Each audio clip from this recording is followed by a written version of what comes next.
Video ini diperuntukkan bagi calon pemimpin masa depan. Terima kasih. Jadi dari saya hanya mengerjakan kartu stok, bos saya dipompa terus sama beliau. Dikasih tambah lagi kerjaan, tambah lagi. Sampai yang tadinya saya marah, saya benci dengan beliau, saya jadi sayang dengan beliau.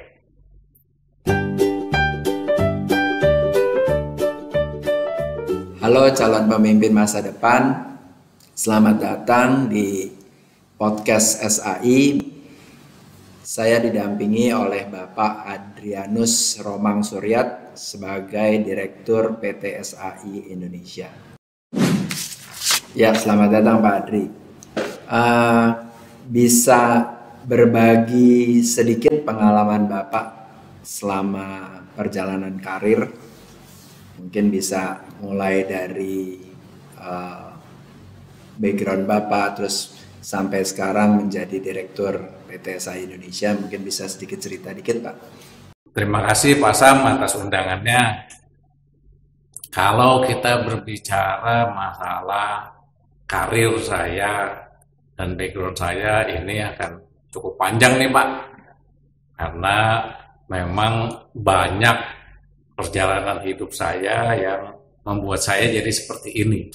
Saya dulu kuliah di jurusan akuntansi, makanya saya bergeraknya di karirnya di bidang accounting, keuangan, banyaknya seperti itu. Saya pertama kali bekerja dulu hanya sebagai clerk. Saya hanya mencatat kartu stok keluar dan masuk. Ya, dulu saya bekerja di satu perusahaan yang bergerak di bidang distribusi produk ICI dan juga kontainer plastik. Saya dulu kerja hanya mengerjakan itu tok, tapi hasilnya juga banyak salah Pak. Padahal cuma itu yang saya kerjakan. Jadi setelah saya bekerja mungkin berapa bulan, 5-6 bulan, saya lupa. Itu dulu almarhum bos saya panggil saya. Terus dia bilang, kamu harus berubah. Kalau enggak, kamu saya pecat. Saya dengan latar belakang saya diberikan statement seperti itu, ya marah, ya berkecamuk, segala macam. Tapi entah bagaimana saya merasa tertantang. Sehingga apa yang dikatakan itu saya ingin membuktikan, gitu loh. Saya semata-mata bukan karena saya takut dipecat, bukan. Tapi lebih ke harga diri saya nih yang kesenggol gitu loh. Jadi saya marah, saya benci lah katakanlah waktu itu. Tapi saya buktikan. Jadi saya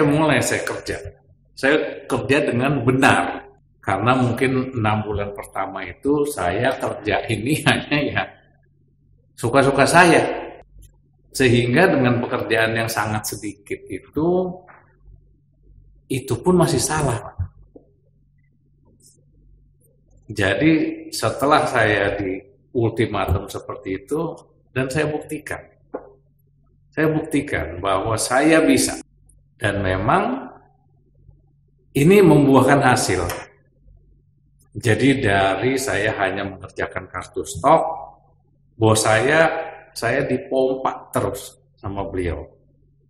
Dikasih tambah lagi kerjaan, tambah lagi. Sampai yang tadinya saya marah, saya benci dengan beliau, saya jadi sayang dengan beliau. Dia seperti kayak bapak kedua saya. Kita banyak diskusi panjang lebar. Saya bisa seharian tuh cuma ngobrol. Bisa dari pagi sampai cuma break makan siang, habis gitu yang ngobrol lagi. Ngobrol Pak, nggak kerja Pak.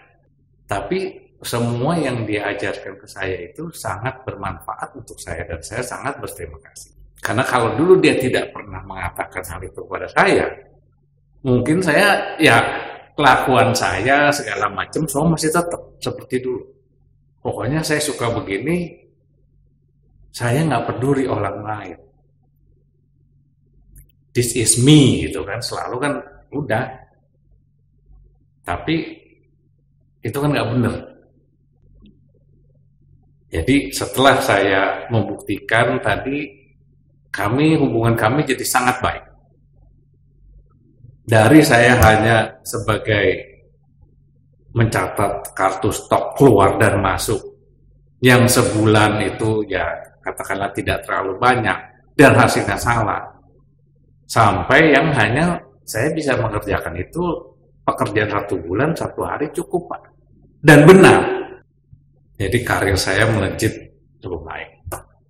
Pindah pekerjaan dengan bidang yang juga berbeda, tapi saya sendiri tetap di akuntansi keuangan. Kemudian saya juga pernah bekerja di dunia yang juga berbeda, namun dari sisi industrinya yang sangat berbeda.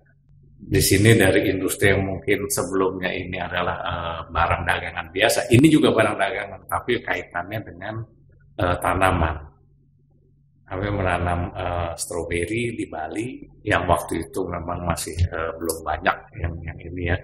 Itu salah satu anak perusahaan dari PT Kalbe Pharma ya.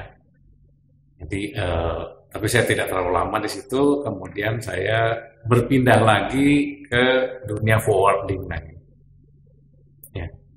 Jadi di dunia forwarding ini saya cukup lama, sekitar 13 tahun saya di sana, baru kemudian saya ke distribusi, yaitu di PT SAI. Ya, berarti pengalamannya juga sudah banyak sekali Pak Adrianus.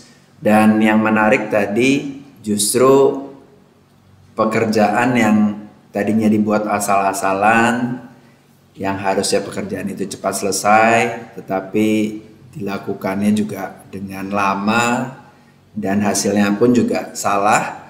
Tapi dengan adanya kayak pecutan ya dari atasan, sehingga membuat Pak Adri itu juga bisa berubah.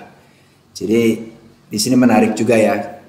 Kadang-kadang kita perlu ada satu bimbingan ya dari atasan atau pecutan dari atasan, sehingga karir kita bisa menanjak dengan baik, karena kita akhirnya mau berubah dari sesuatu yang kurang baik menjadi yang lebih baik.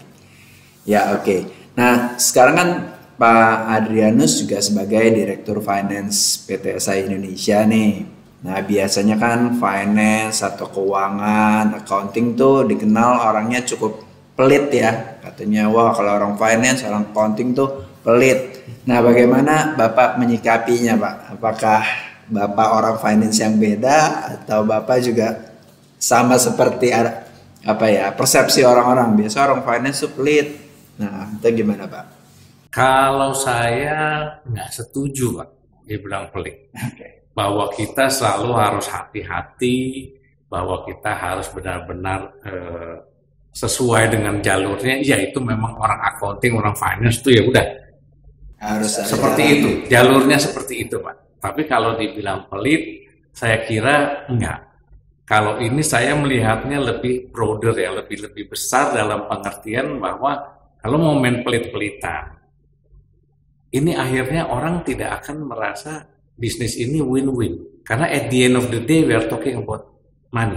Shareholders meeting kan juga yang ditanya sama shareholders, where's my money? Kan gitu ya Pak. Jadi saya kira saya nggak sepakat dengan bahwa kalau orang keuangan dibilang pelit. Tidak. Kita harus menyesuaikan segala sesuatu. Ya, jadi kalau memang ini perlu, ya kita diperlukan Pak. Gitu loh. Jadi kita harus membayar hal-hal yang memang mungkin dari sisi pandangan orang lain nggak perlu.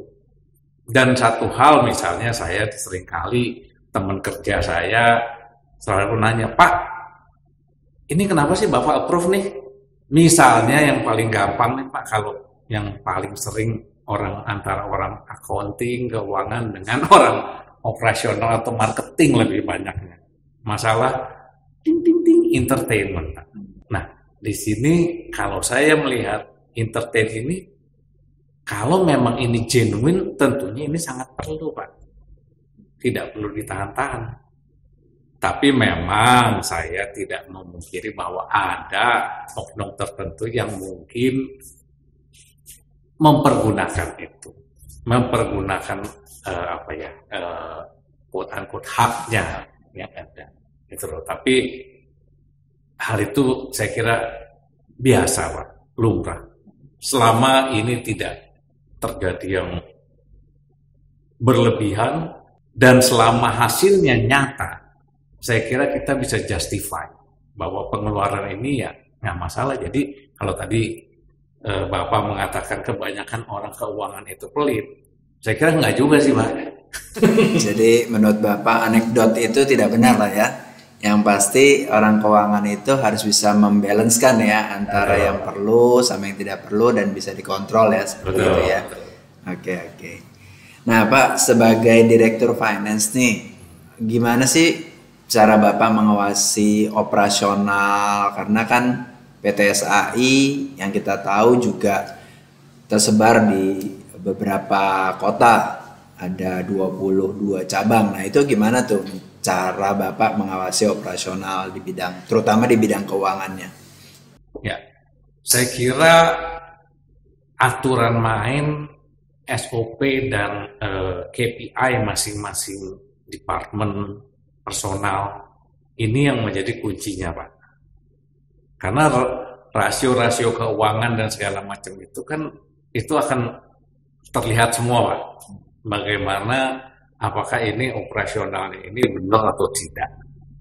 Ya, kalau di dalam dunia distribusi misalnya kita banyak sekali KPI itu yang menunjukkan bahwa ini operasional berjalan dengan baik. Karena kita juga harus membedakan antara operasional itu sendiri dengan keuangannya. Sama-sama akan berhubungan dengan pihak luar ya Pak ya. Artinya kalau kita keuangan ini kita kan pasti kita berhubungan dengan masalah penagihan dan juga masalah pembayaran. Ini kan juga pasti kepada ada yang internal tapi secara umum kepada pihak luar juga. Sama dengan operasional, kita juga harus serve, kita punya klien-klien semua. Jadi kalau pertanyaannya bagaimana kita melihat operasional ini, ya dari situ Pak. Dari rasio-rasio keuangan, dari KPI-KPI yang ada, dan tentunya kita harus menyusun SOP-SOP yang baik. Memang berarti di sini memang KPI, sistem operating procedure itu adalah yang diperlukan ya Pak ya untuk mengontrol atau mengawasi operasional kita di cabang. Oke. Nah mungkin yang terakhir nih Pak, kalau Bapak lihat sebagai Direktur Finance, apa yang perlu diperhatikan nih di dunia distribusi logistik? Apakah kita lebih istilahnya mengontrol dari segi finance saja, atau kita juga harus mengontrol dari segi mungkin dari segi penjualan, dari segi pergudangan? Nah itu apa yang perlu diperhatikan di dunia distribusi dan logistik? Kalau dunia distribusi dan logistik dan juga saya kira di manapun dunia bidangnya Pak. Kalau saya lihat nomor satu adalah kita harus punya sistem yang baik. SOP-nya ini sudah benar atau belum? Tadi saya katakan juga KPI segala macam, dan tentunya kita harus mengikuti perkembangan teknologi. Karena dunia distribusi dan logistik ini sangat erat kaitannya dengan teknologi, Pak. Itu kita tidak bisa pungkiri. Zaman dulu bagaimana caranya orang mengirim sesuatu dan segala macam. Sekarang mungkin Bapak udah pernah lihat ya, di YouTube di mana orang sudah mulai memasarkan pakai drone dan segala macam.